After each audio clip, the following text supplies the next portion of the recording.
For the longest time, we thought we had the story of civilization figured out, the one we all learned in school. First, people figure out farming. Then, they build villages. And only then, with full bellies and some time on their hands, do they get around to big projects like religion and temples. Simple, right? Well, a discovery on a dusty hilltop in Turkey called Göbekli Tepe, which literally means potbelly hill, took that neat little story and just blew it right out of the water. So, let's get into it. Here's the crazy, mind-bending question this place forces us to ask. What if it was all backwards? What if the burning desire to build something sacred, something bigger than themselves, was the very thing that forced ancient hunter-gatherers to work together, to organize, and eventually to invent farming, just to feed all the workers? It doesn't just add a new chapter to human history, it makes us rethink the whole book.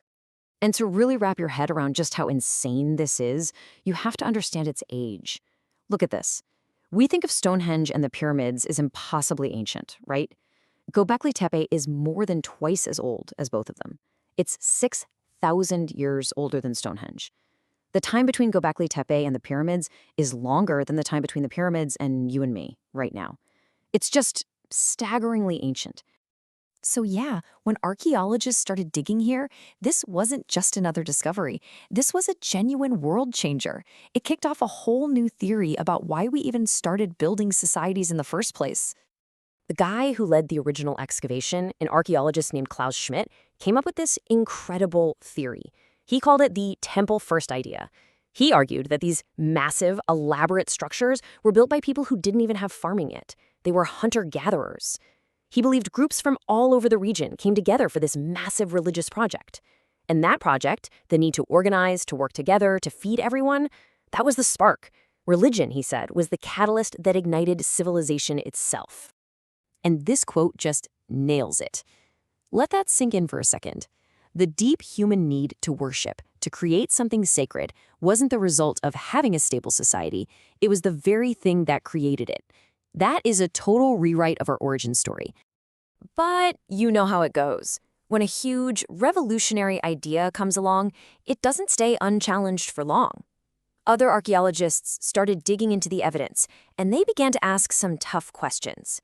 Was this place really just a temple, or was there more going on here? And this is where the big debate really kicks off. On one side, you have Klaus Schmidt's vision, a pure cathedral on a hill, a sacred site built by pilgrims who came and went. But on the other side, you have researchers like E.B. Banning, who looked at the same dirt and saw something completely different. A living, breathing community. A place for huge feasts, social gatherings, maybe even a central hub for different clans they call house societies.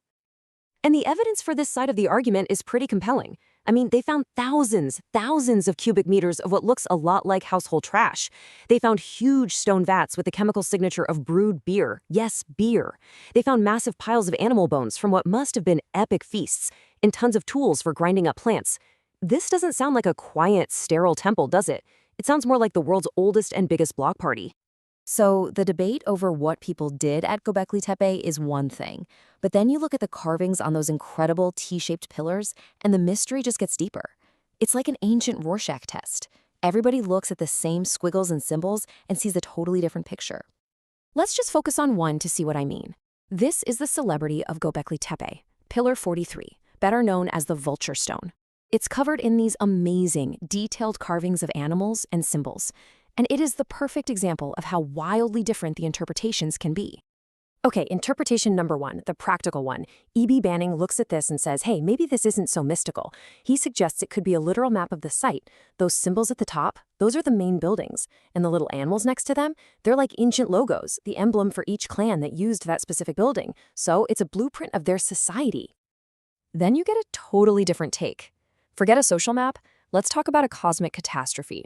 These two researchers, Sweatman and Sikritsis, argue the animals aren't clan logos, they're constellations, and the whole pillar is basically a giant stone tombstone, a date stamp commemorating a devastating comet impact that happened over 1,000 years before the pillar was even carved. An echo of a world-changing disaster. And for a third view, there's the mythological one. Some researchers, like Dr. Aaron Judkins, see the seeds of stories that are much more familiar to us. He looks at another pillar and sees a deified Eve, a primordial mother goddess. The idea here is that these aren't maps of buildings or stars, but the very first drafts of creation stories that were passed down for millennia. So which is it? You see the problem. Now, whenever you have a mystery this big and a site this sophisticated for its time, you're going to attract some, well, let's just say more speculative theories. And on top of that, we have to talk about the final act of Göbekli Tepe, which might just be the strangest part of its story. So you start to see questions like this one. The basic idea is, could regular hunter-gatherers really have done this? Was it really just them? Or were they getting help? Maybe from a lost, super-advanced civilization, or, as you've probably heard on TV, maybe even from extraterrestrials.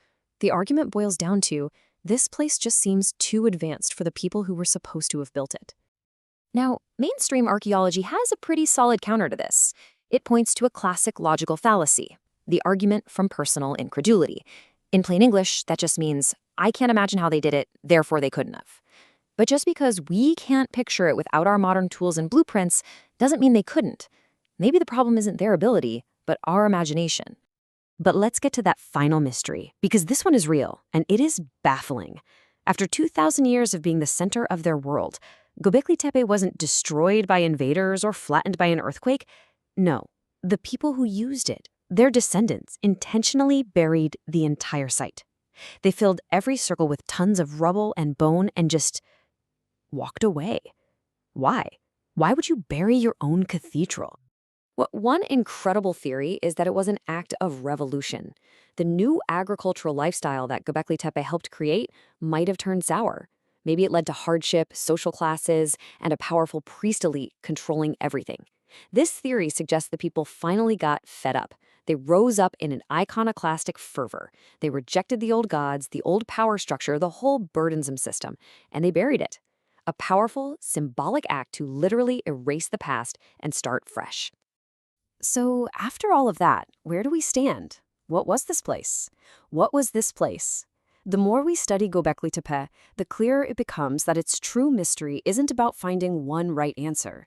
It's about realizing that this place was just as complex as we are. So the current thinking is that trying to shove it into one box, temple or village, just doesn't work. It was a dynamic hub, a place for both ritual and community. Its purpose probably evolved over the 2,000 years it was active. It was the nerve center for a whole network of people going through this massive, messy transition to a new way of life. And yeah, those animal carvings, probably clan emblems. Its burial was the final act, the moment that old world was finally left behind. It resists a single label because its very purpose was transformation. In the end, Göbekli Tepe stands as this powerful reminder. Our ancient ancestors were not simple, primitive brutes. They were complex, creative, organized, and deeply spiritual people. And that really leaves us with the biggest question of all. If we were so fundamentally wrong about the very dawn of civilization for so long, what else about our own story have we gotten completely wrong?